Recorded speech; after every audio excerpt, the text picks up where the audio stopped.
the evolution of Microsoft Partner Program, third-party services now becoming available via AWS, and a look at the current threat landscape for AI. All that and more on today's episode of MSP Dispatch.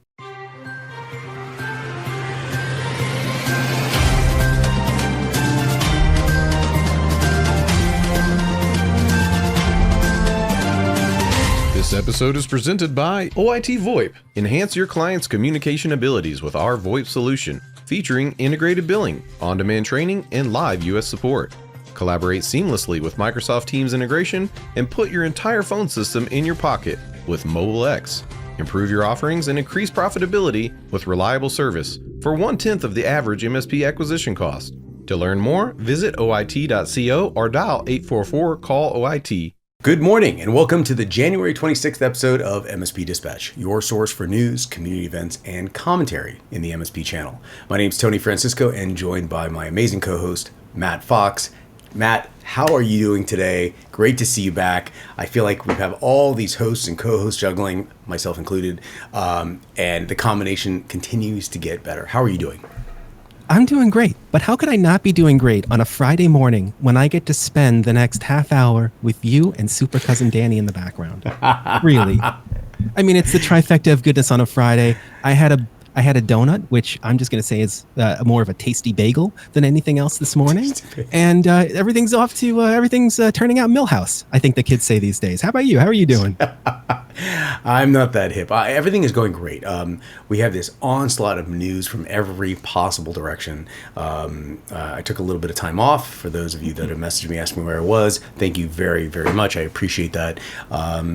Family stuff. Doing dad stuff, to be blunt, and I feel like the longer I am away from updating the MSP community, the more my paranoia kicks in, because I'm always afraid that other people aren't going to be aware of the things that are going to be ironically empowering and bettering the community as a whole. But with that, let's get into some news. Oh, it's news time.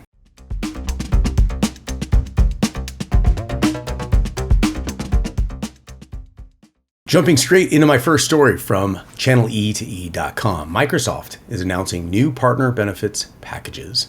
Microsoft introduces 3 new partner benefit packages: Partner Launch, Partner Success Core, and Partner Success Expanded, each tailored to various stages of partner development. These packages, designed to complement existing benefits, offer a range of product, support, and advisory benefits. Partner Launch helps beginners, Partner Success Core provides robust tools, and Partner Success Expanded supports partner scaling at a more significant level. Available for individual purchase, the packages include tools like Microsoft Sales Copilot and Copilot for enhanced sales efficiency and customer interactions. In addition, partners can leverage cost-saving benefits, including access to product licenses and Azure credits. Microsoft also plans to make changes to other offerings, introducing designations for ISV solutions. The packages will be available in major markets starting January 22nd, 2024, and will expand to most other regions by March 2024. Matt, let's talk about this, because there's 2 things that I love. Free money, and when people are helping you make money. And if I find a large company, let's just say rhymes with Microsoft, creating tools to help people make money or manage situations to make themselves more effective and efficient, and consequently make money and deliver a better quality of service, and in some cases expeditiously, I love that. And it's not just slapping the word AI on something to say we've got a new marketing campaign. They're rolling out an entirely new program to address the evolution of the partner market. What are your thoughts on this? I love it. It's the evolution of a partner program that's been around for a very long time, and yeah, exactly. Not slapping AI on it, but I want to point out one thing that it's actually kind of funny to me. Microsoft has had a history of using terms in ways that help us understand things very clearly. Like we saw core here. And of course, what was it? Windows 2003 is the year that they had the core distribution come out or something like that. That was just the command line and no user interface, right? It was the core. It was the basics of what you needed to get something going. And I love that about them. And then they say that they've got Microsoft Sales Copilot and Copilot for enhanced sales. Now, I love partner programs, but I really don't love it when I have no idea what the things I'm getting actually do. Listen, it's a little bit of this or a little bit of that with this. Now, I don't know if you wanted this with that or this with that or that with this and there, but it's something new. But that's why I go with the chili every time, because every single ingredient's mixed together. But to be honest with you, anything that Microsoft can do with their partner programs to help enhance the support that's given to businesses, especially smaller businesses, the MSPs that are helping small businesses across the country, I applaud. I've worked in companies where we've been in different levels of partner programs. I've been that weird person that comes in a marketing role but has the MCSC, and all of a sudden the company goes from silver to gold in the partner program. So I've dealt with this stuff a lot, and I've had a lot of assistance from Microsoft over the years. I know I've brought that up on other episodes. They were a donor for the nonprofit I got my start at, and seeing this just makes me nothing but happy. That's it. I like the way that they're introducing it for individual purchases as well. So it's not just for the larger enterprise. It's not just for the SMB. It's for literally anyone that can understand the correlation between what their current skill sets are, their current audience is in their market, and what tools can be used to assist them with the circumstances at hand. I don't think this is an ephemeral program. I think this is one that's going to stay for a long time. The fact that they're evolving it means a lot. Yeah. I'm really, really curious, though. I slipped in one little line there. They're going to provide Azure credits. So if you have access to Azure credits, is that by definition the introduction to Azure in everything? Does that make sense? So like, that's you got the deal. So that's the hook. That's the free, the 50 free hours of AOL you'd get with floppy disk. That's what it is. Oh, that's good. I'm really interested to see what others out there have to say for those that are participating in the existing Microsoft programs. Yes. If this is something of benefit to you, is the evolution of this substantial? One very, very blunt question is there going to be anyone out there that takes a part of this just for the Azure credits? That alone, in my opinion, is one of the more interesting components because, as you said, that is the hook. Give the puppy to a kid for 3 days, you're never going to get it back. But if you're combining the two, then maybe Azure is no longer just an ancillary standalone component that is the hook. Maybe it's the literal overarching component of every single thing that they do. It's the thing that gets you to stay. That's what it is. All of a sudden, you've got all your infrastructure sitting inside of Azure because of all these great features and tools that they've designed to help you. They are the host to the tick, and you're the tick, and they're putting you right on their arm, waiting for you to bite, so that you can get embedded and make that money. But with that big marketplaces, marketplaces have so much to offer, and that's what keeps you there. And I think your next story is about a huge marketplace. No question about it. Let's get right into it.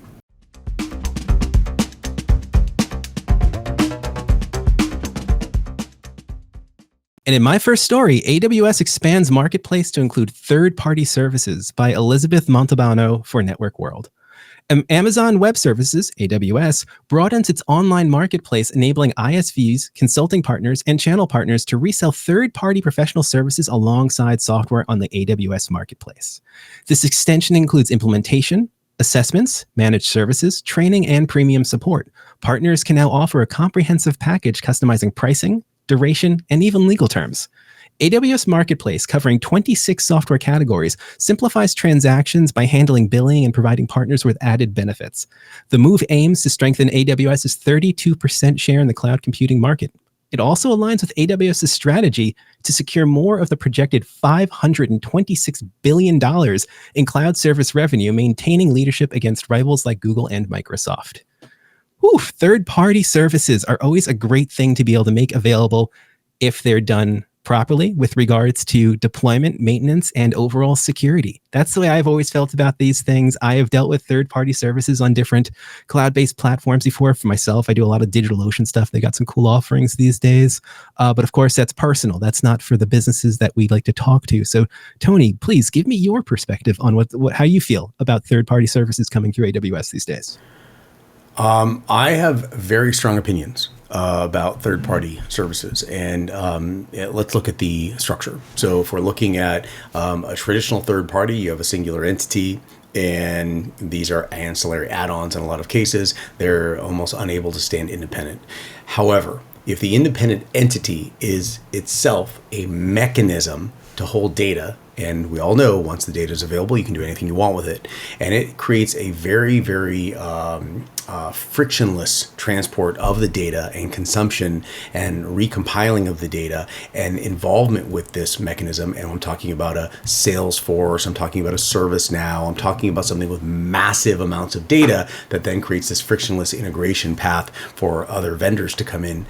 The vendors themselves can be a standalone option and work with this data, but they can also create a plugin. You can create an entire business as a standalone or as an independent plugin from this, and the revenue possibilities are endless. So my personal opinion, depending on the hierarchy of where you stand in that stack, I am a huge fan, but there are two what I consider to be critical components. The first one is a frictionless transition of that data and a nice open architecture. And the second, some flexibility. And one of the things you said is the ability for partners to repackage, create custom comprehensive packages, and customize pricing for those add-ons. That allows everybody who's selling Amazon to sell what they want, how they want, to who they want. And that is the magic statement right there. If you're missing part of that, you can sell what you want to who you want, but not really how you want. You've created limitations, and frankly, that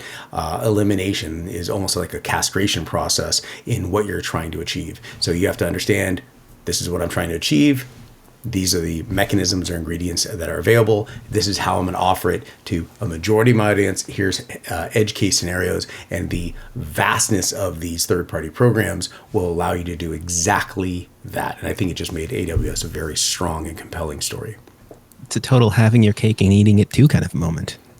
I think it can equate to that. I think what it can do, frankly, is allow I think the resellers to not only hyper focus on one particular offering that they couldn't reach the depths that were possible at this point with these new tools, but I think it will allow them to identify other areas, gradients in their business model and opportunities that they can now address, not necessarily at the same time in parallel, but almost spin them off. And I don't want to say the word pivot. That's a very dangerous. No. Create separate business models off of these new things with the same audience. So, and that is a win for everyone. Separate revenue streams become possible. Oh my gosh. First of all, we talked about Microsoft and a great partner program that's coming together, right? Or evolution of their partner program. New offerings coming through AWS. Those are really positive things. We need to inject a little bit of paranoia into the show. What do you think? It's Friday. How do we not have a little paranoia on a Friday? I have an unlimited supply. If anyone is ready, let's do it.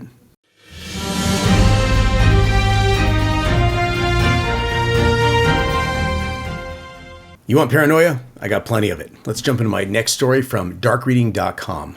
Researchers map AI threat landscape. Many known security issues related to large language models have a simple root cause. We just don't know what's going on. Large language models operate as black boxes, often leading to more questions than answers. According to the Berryville Institute of Machine Learning's, that's BIML, recent report, the lack of visibility around how data is collected, cleaned, and used to make decisions poses more than a quarter of identified risks. The goal is to give security professionals a way of thinking about the risks posed, providing a shared way to identify potential risks within their applications. Quote, a large portion of the creation of generative AI and other ML, that's machine learning models, boil down to analytical hacks, says BIML's McGraw. Earlier this month, NIST released the latest version of adversarial machine learning, a taxonomy of attacks and mitigations, focusing on creating a common language for discussing threats to AI.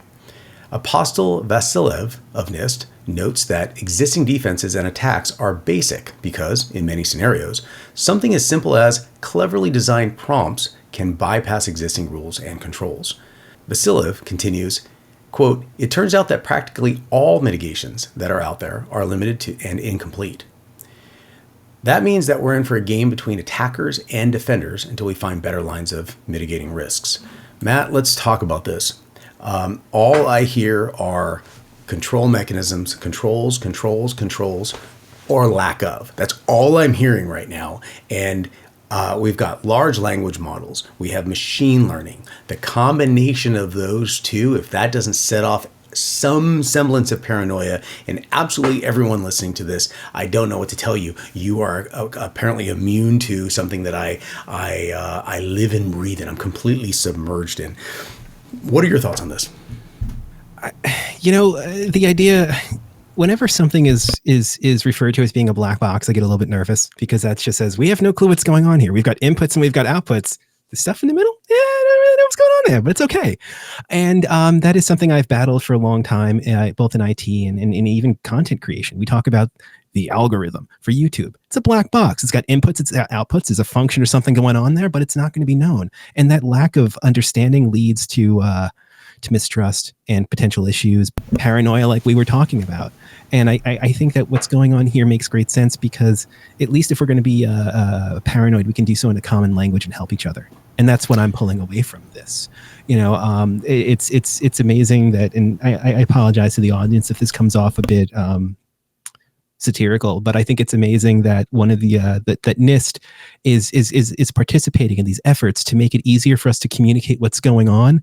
And then they've got to create a document called Adversarial Machine Learning, a Taxonomy of Attacks and Mitigations.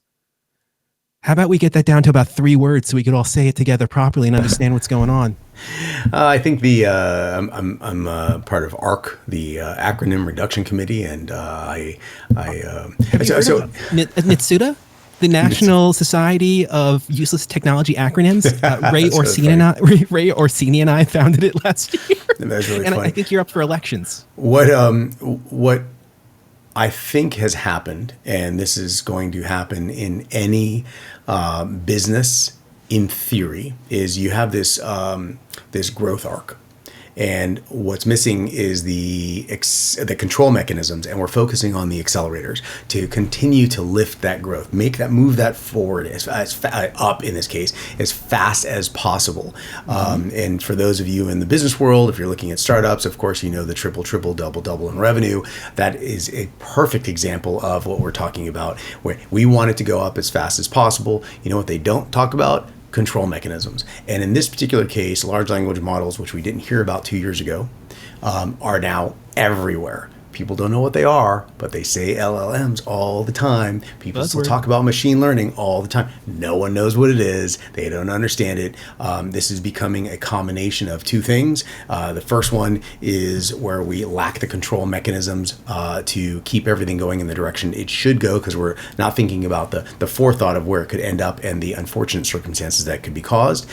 And the movie Idiocracy, where we just don't know how things are made or how they work, but they're there. And Macho's got us. Don't worry about it. that was brilliant, by the way. So I feel like there are international, not just domestic in the U.S., but international concerns, and there are AI restrictions or frameworks being put in place. But I feel like the large language model as a whole has not been addressed as much as AI, which is the topical representation of those large language models. Am I missing something, Matt? Why don't you close this down? I don't think you're missing something, but I've got an analogy that's been forming in my head for the past minute or so, and it has nothing to do with technology, but I think it does a great job in illustrating what's trying to be done here.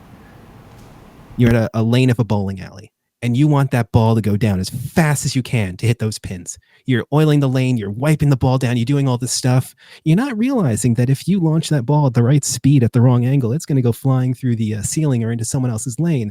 And that's why we got those bumpers on the lanes of the pool. You know, the inflatable lanes that you have that keep the balls in place. That is what we need here. We need more controls that help keep us where we need to be and not going outside of those lines where things become dangerous. I haven't been to a bowling alley in years, but literally that came to mind. And to me, that it's just a great analogy. But you know what's greater than analogies? Notables. I think we have some notables as well. Let's do it.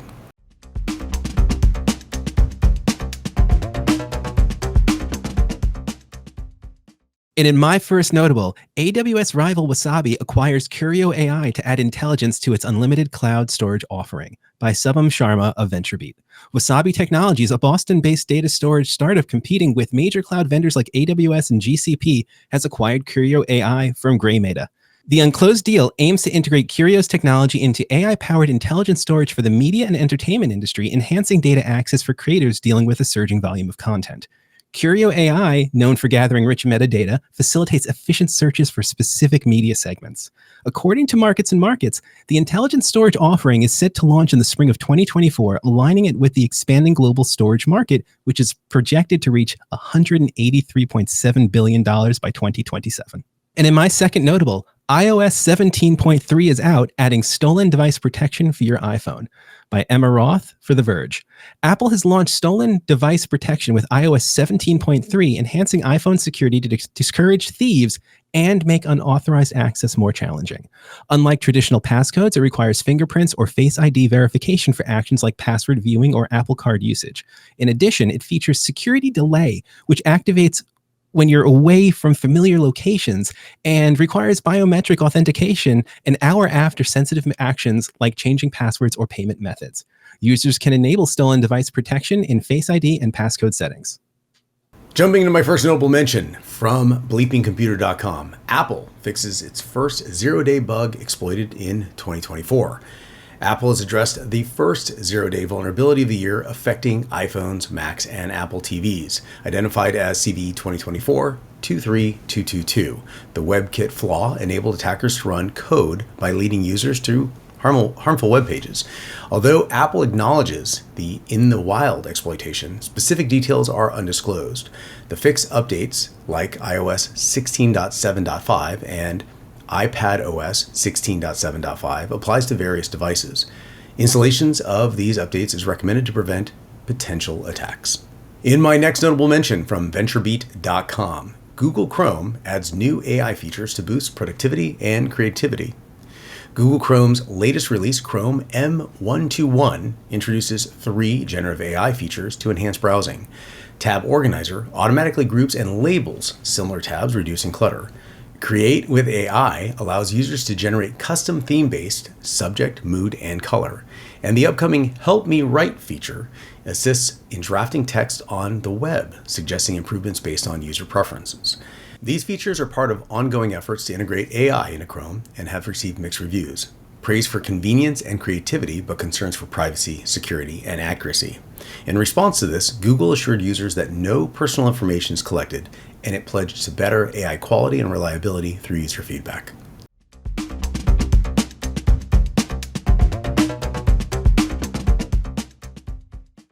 Just a few weeks back, we covered the story of Ed Newton-Rex, who stepped down from his position as VP at Stable Audio. Ed claimed that what Stability AI was doing to train their models was unethical and exploitative of creatives, and that it was, in fact, the status quo for the AI industry as a whole. He's not wrong. Now Newton-Rex is back in the headlines, and he's putting his money where his mouth is with the launch of a new company, Fairly Trained, that is the first organization of its kind that certifies AI models that have been trained ethically only on data that they have been given permission to train on. Fairly Trained already has 9 AI models certified: Beethoven.ai, Boomi, Bria AI, Indel, LifeScore, Rightsify, Psalms.ai, Soundful, and Toonie. The majority of which are all music or sound-based AI models, which makes sense with Newton-Rex's past at Stable Audio and the fact that he is himself a musician and composer. The process to have a model certified ranges in cost from $500 up to $6,000, depending on the annual revenue of the company, and the vetting process for the certification is comprehensive and thorough, requiring robust due diligence into training data, as well as a clear record-keeping process to document the data that was used to train. From the Fairly Trained website, all data sources are required to fall into these categories to pass certification: be explicitly provided to the model developer for the purpose of being used as training data, be available under an open license appropriate to the use case, be in the public domain globally, and or be fully owned by the model developer. There are plenty of amazing upcoming events taking place across the community, so let's see what's happening this week. Later today at noon Eastern Time, Channel Engage January, presented by the Channel Program. And then next week, an in-person event on January 30th, Enable Roadshow in Birmingham, Alabama. And also on the 30th at 1 p.m., From Compliance to Resilience, building security programs that reduce risk and grow revenue. And coming from the MSP Media Network this week, we have later today at noon Eastern Time, Bits and Books Episode 5, covering Hidden Potential by Adam Grant. And then next week on Monday at 10 a.m. Eastern Time, Episode 57 of AI Roundup will follow up on Nightshade. And then on the 31st at 1 p.m. Eastern Time, MSP Community Live is back for a special presentation about basic requirements for an MSP.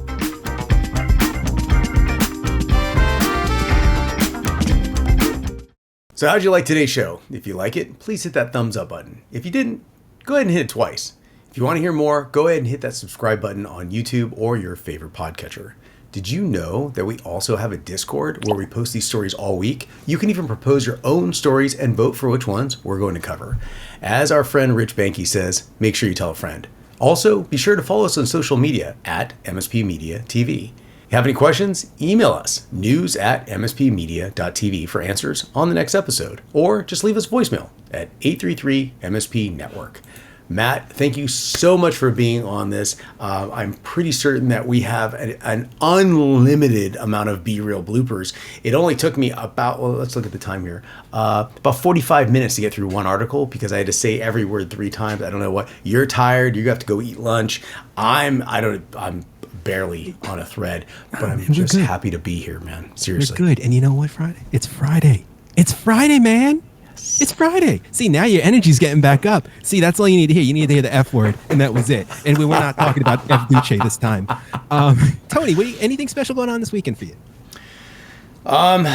My son has some wrestling tournaments, and I'm going to do a lot of just home chores and stuff. You know what? I just got done rebuilding my, I have a server rack in one of my closets, and I just got done replacing, put a lot of Cat 6 cabling in there and redoing a lot of stuff. So basically just going through and, updating all my devices, all the firmware. Updating your technology. That's exactly because it's a 24/7 job, folks. That's what it is. As for me, I'm playing with some more stuff. I got a Mega 2560 controller coming in on this side, hopefully in the next few days, and I'm going to have a little fun with some lighting projects here in the house. That is awesome. Ambiance. Well, with that, everyone, thank you so much for listening, watching, just being. Everyone, please be safe, be updated, and take care. Have a great weekend, folks.